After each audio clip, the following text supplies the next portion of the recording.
Pules meliatas neus neno natuin bitabui hitamlil enati at nen an klino.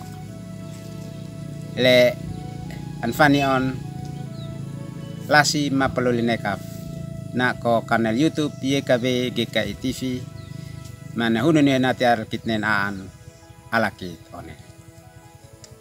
Koi usi bitabui emitulu hemonim enati amnen hoan klino. Tuntago kay bitabui tal na balbal. Amin.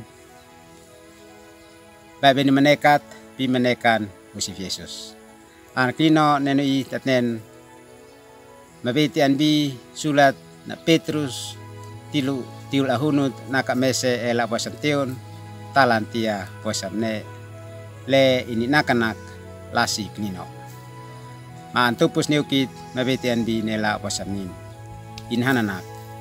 Esnanet so hi miknin on le ama usif neno le in knino. On le in anak hi so miknin natuin hi ama usif neno ini knino pun. Babi na manekat i manekan usif Yesus. Hitama usif neno nane knino. Hit at fani on mansian katit fatuah mese le ininmuin nat inanmuin bi lasi knino. Ay inla nane inik nino pun. Anwi na Lukas naka mese elak wo tinumnim. Ahake nenotunan na Gabriel inamolok nak. Li anak nane le bi Maria na apus antek inak knino ana wisneno. Ama usif neno mese anbi in anmone ma mese anbi smana knino. Inle nane apinat aklahat maklino.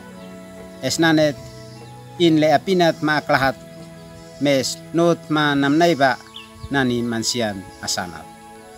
Leka mansian anmof sanat. Mansian mes napeni kasat. Mansian amsa in mes kana we henati ansutai ma anoes nani ale insanat sin. Mansian asanat inso na mesbon anbi amo usif Yesus ma ama usif neno ma maus manak nino. Mansian so anmuin na ki anbi usif Yesus pap mese onle usif Yesus amsa na ki anbi inmunin. Leka lasi mansian anawa mansian mes na pini honis tal na balba. Bitabui hit alakit fani on man sian asanat imne alakit moyen taki tatuin hitama isneno henati in amsa anmoin anbihiti monik mahit amsa tapini honis. Bitabui alakit tafneknok ma tatulu monik piut-piut teki lasif nekat niu ama usif neno. An klino antu niukit onle nane makais at nikan henati at like ma subscribe alkit onen. Aim syukur usi natuin bitabui nen milali hoam tuntaku kai henati mai mituin an bihe monin nakotabui talna balwa. Amin.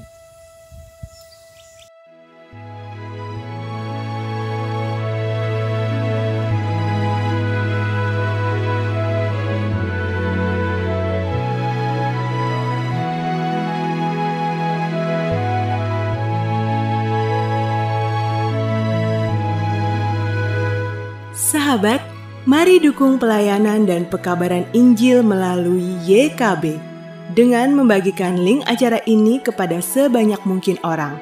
Dukungan juga dapat saudara lakukan dengan mentransfer dukungan finansial ke rekening BCA ke nomor 450 305 2990 450 305 2990 atas nama Yayasan Komunikasi Bersama.